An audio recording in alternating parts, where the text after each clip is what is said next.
The Mary B. Martin School of the Arts at ETSU is getting ready to kick off its spring season of programs and events, and Anita DeAngelis is here this morning with a preview. I was looking, I got online, I did my homework, and I was looking, and I've just printed page after page after page, because you have so many things going on this spring. We do. It's actually, in some ways, it feels a little light for us because we didn't include a lot of visual artists in the spring. Right. But otherwise, we're going full bore. And we recently, I know everyone saw our walkthrough of the new Performing Arts Center over there. I know y'all are just anticipating that opening. Right. So. You know, every day we're getting a little bit closer, so it is getting very exciting for all of us. You know, and I'm getting bombarded with calls from agents wanting us to commit to things for our first season. So. It's a great problem to have. It is a really good problem to have. And it's really fun to be able to consider artists that we've never been able to present before. Well, let's talk about the ones that are coming up that we know are going to be here. Let's talk about that first event. Kick us off. Sure. So our first event is an annual activity that we do that's called an Evening of Health, Wellness, and the Arts. Right. And we do this in collaboration with the College of Public Health. But this year we decided to bring in a film. And it's a film about a family that many people will know, the Five Browns. They've actually performed at ETSU previously. So the Five Browns are five siblings that all went to Juilliard together to study piano. And unfortunately, their story is difficult, and so the film is difficult as well. The three sisters were abused by their father when they were children. And, you know, even though the story is hard, it's remarkable to see the grace of how these individuals work through this very difficult family situation. Two of the sisters, Deandra and Desiree, are coming with the film, and we'll be having a Q&A session with them. They started a foundation to help others who are victims of abuse. And that is one of the great aspects of when you bring films in. You bring those filmmakers, you bring people involved in the film in, and you get to pick their brain, so to speak, and you get to ask them questions. And that's such a great aspect of that, because a lot of times you watch a film, you'd love to be able to ask those questions.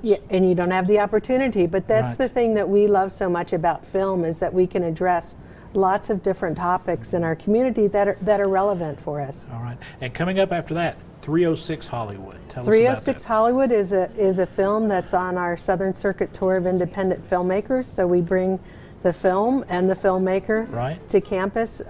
This year, our Southern Circuit is really interesting because two of the three films were recently nominated for Academy Awards.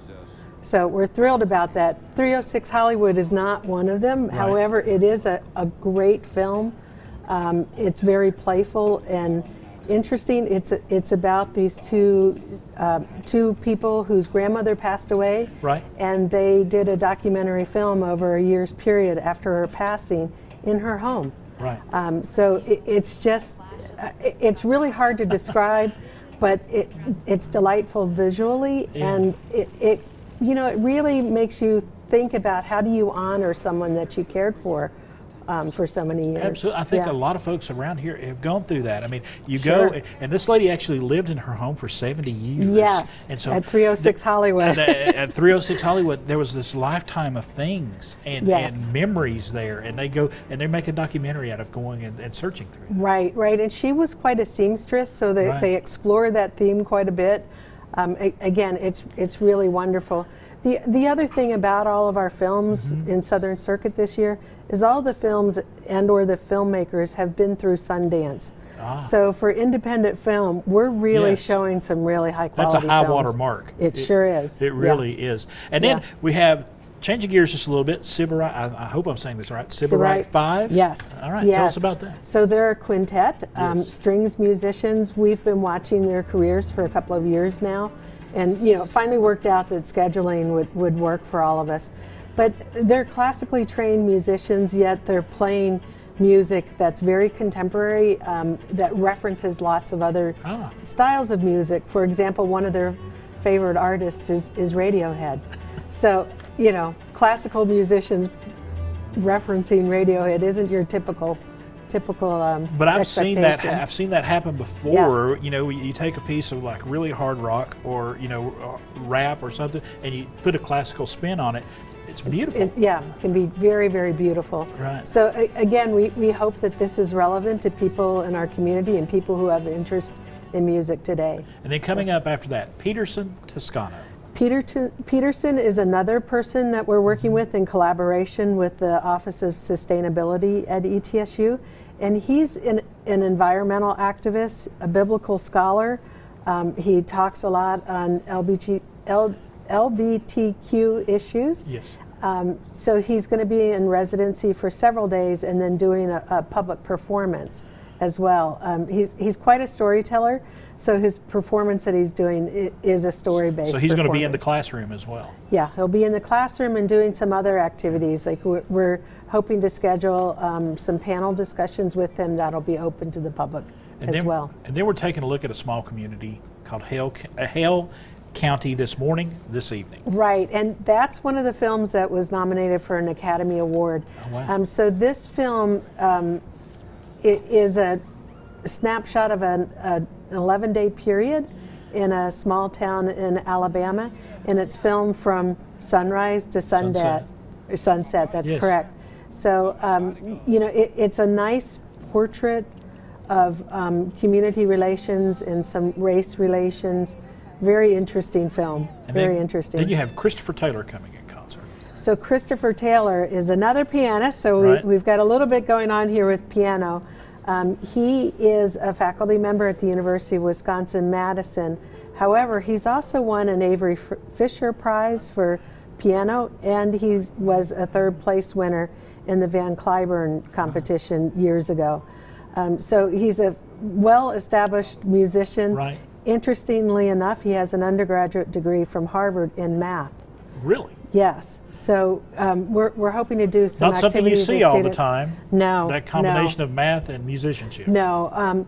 But for him, I think we're going to be able to put him into some interesting classroom situations when he's at ETSU, and then we'll also get to celebrate his music with us as well. So. And then finishing things up, Minding the Gap. Minding the Gap is another film that has been nominated for an Academy Award, and it was also on Barack Obama's top 20 list of films for 2018. So we were thrilled to hear that it's getting so much attention. But it's about these three friends who are skateboarders, and it documents a 12-year period of their lives together. Wow. So, it's a lot of time put into this one. Right, a lot of time. Some of our documentary films end up being like that. It really covers a long period of time when they're filming. So you get to see the topics of the film through these long periods. You get to see how their lives change and how their relationships change with one another.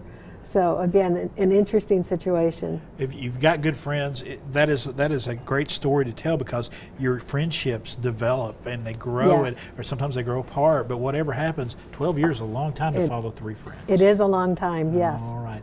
Great stuff coming up, and we got the information for you right there at the bottom of the screen. Anita, thank you so much. You're quite welcome. Great things happening over there. And I know you'll be back, and we'll pick these apart even farther. We will. I'm looking forward to it. I really am. It's the Mary B. Martin School of the Arts at ETSU.